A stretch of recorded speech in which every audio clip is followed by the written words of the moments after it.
welcome to Kakao's Hideout. I am Kakao Konemi.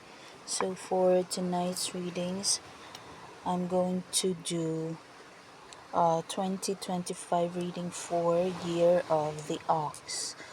So we're going to concentrate on mga dapat abangan, dapat iwasan, at dapat tutukan. So choose Year of the Ox kung ano dito ang magre-represent sa'yo yung sa 2025 mo. Itong yellow star, big pom-pom rings, a ring, and red bracelet. Okay, this is a general reading, by the way. If it doesn't resonate, please do not take the message. And for paid personal readings, just send me a private message. I'm going to include my contact details at the description box below. Okay, so ito yung mga dapat abangan. Dapat iwasan, dapat iwasan, number 2, and dapat tutukan. Okay.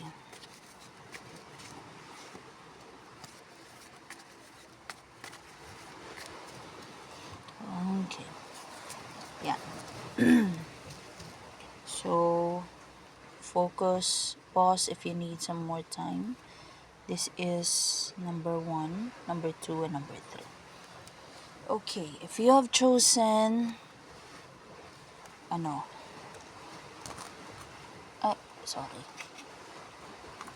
If you have chosen number 1, dali. Ayaw niya magpakuha. Yan. If you have chosen the yellow star, ito ang dapat mong abangan, dapat mong iwasan, at dapat mong tutukan.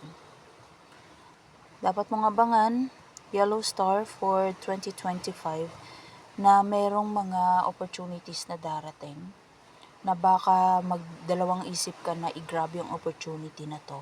Pwedeng this has got something to do with purchasing a vehicle, pwedeng motor, pwedeng bike, pwedeng car, or if it's applicable to you, yacht, or a boat maybe.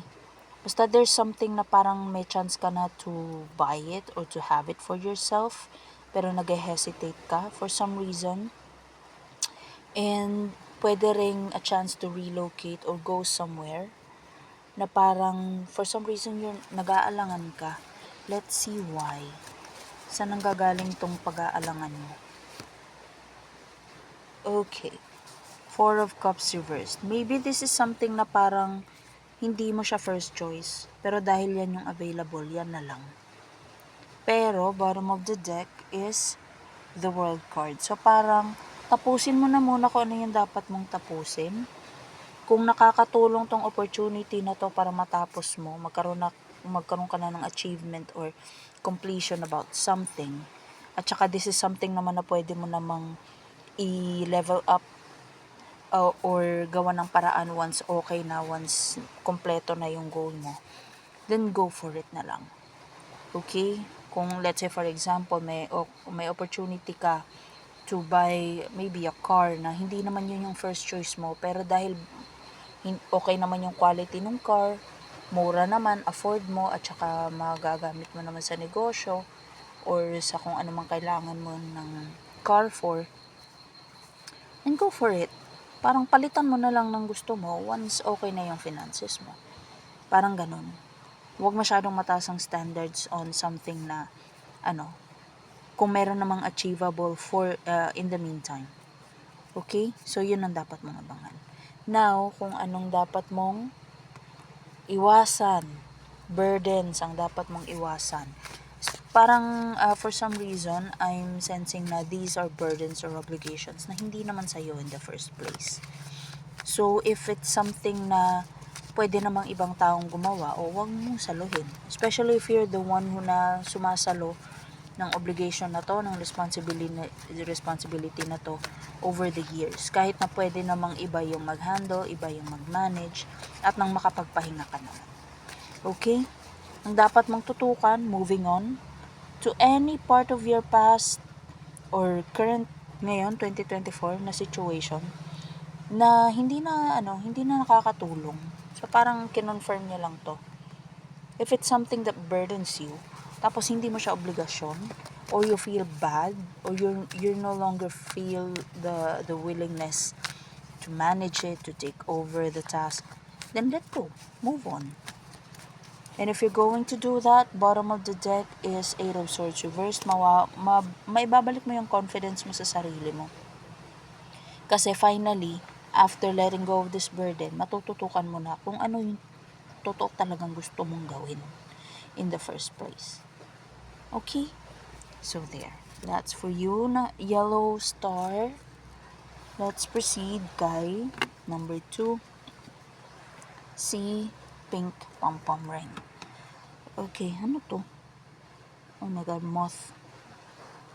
Anyway, for you, number 2, if you have chosen number 2, this is what you need to look forward to, dapat mong abangan, dapat mong iwasan, and dapat mong tutukan.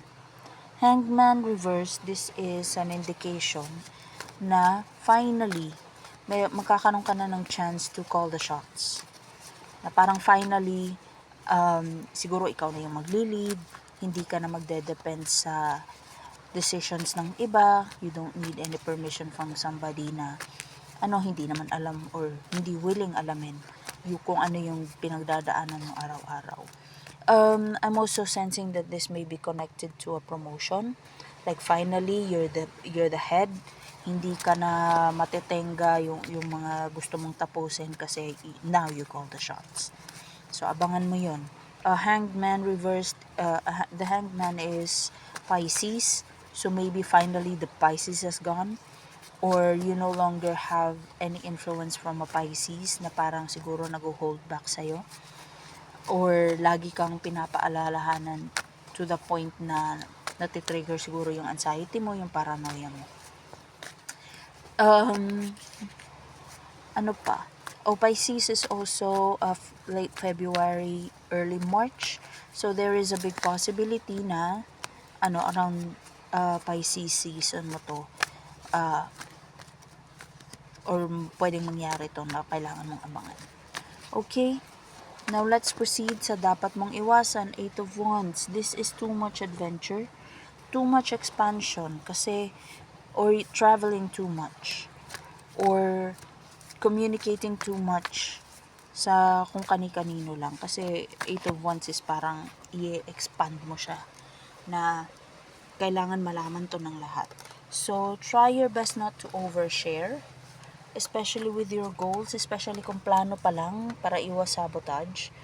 And also, there's something about you traveling too much na maybe akala mo kaya mong i-manage yung pag-travel, especially if gina-juggle mo travel for pleasure, magli-leave ka ngayon tapos balik ka sa trabaho, then pagka nakaipon ka ulit, leave ka ulit. So parang wag ganun. If mag-expand ka man or you're going to take a risk on anything or anyone, make sure na it's something na analyzed mo na before mo siya gawin. So yeah, yun ang dapat mong iwasan. And also, Wands is about excitement and passion. So iwasan mo yung ma-overwhelm ng excitement to the point na hindi ka na mako-compromise na yung competitiveness mo. Ito naman yung dapat mong tutukan. Kung saan ka mahina, kung saan mo kailangan ng improvement, dun ka mag-concentrate. Especially if it's something na skill na aminado ka naman na kung tututukan mo lang, kung aaralin mo lang naman talaga, kayang-kaya mo siyang tawag dito, kayang-kaya mong mag-excel sa larangan na yan. Okay? So there. That's for you, number 2.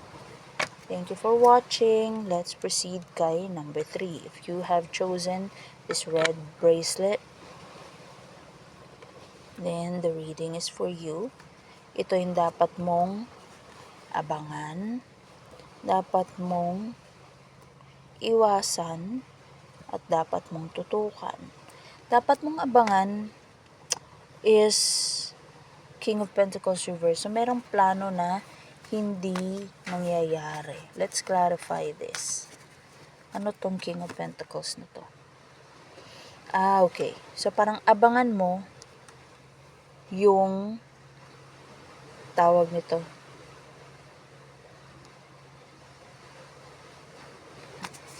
I'm sensing this is, yun na, I was about to say, this is something about enlightenment. Tapos ito, Two of Swords reversed. So, yan, hindi niya alam kung anong nangyayari around her. Reversed, alam na niya. So, more like enlightenment. Abangan mo kung ano yung, kung paano kami na-manipulate. Parang marireveal sa'yo. Parang marireveal din sa'yo kung sino yung totoong mahal ka, sino yung totoong concern sa'yo.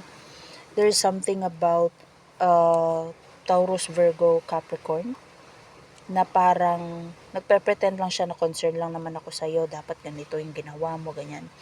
Pero marireveal sa'yo na pinaplastic ka lang nito. Ang tunay na nagmamahal sa'yo, number 3, is Cancer, Scorpio, Pisces. So, make sure na kung ano man itong marireveal sa'yo, handa kang tanggapin. Especially, if nagkamali ka ng akala. Especially if nagpadala ka sa narinig mong mga kwento, mga chismis.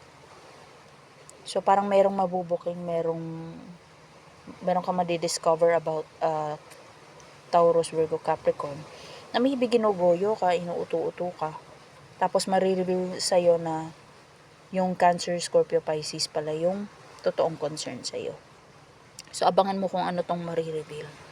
Now, kung anong dapat mong iwasan, Ace of Wands is passion, excitement, going at it as quickly as possible. That's why this is very indicative of erection kasi yung hindi mapigilan. So, Ace of Wands is yung now na, dapat ngayon na. So, iwasang maging mapangahas, maging impulsive, at maging less analytical sa mga gagawin o because you feel na tama yung iniisip mo. Or it's because obvious naman eh. So, ganito na lang gagawin ko, obvious naman. Hindi mo pa nga inimbestagahan kung yung obvious totoo at saka tama. Kasi hindi porke obvious, they are the facts. So, investigate muna, huwag magpadalos-dalos. Iwasan mo yun.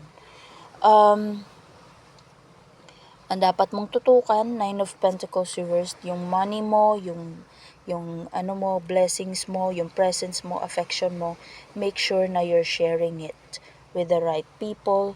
You're focusing your finances, your blessings, and sharing it to reasonable na situation, yung hindi ka lugi, tsaka yung alam mong pag ikaw ang nangangailangan may mahihita ka rin, hindi yung tinitake advantage ka lang. Ang pagtulong dapat tulong, hindi enabling ng katamaran ng iba. Okay? Know the difference. So there. That's for you, Year of the Ox. And again, for paid personal readings, check the description box below. Thank you so much for watching. Have a nice one.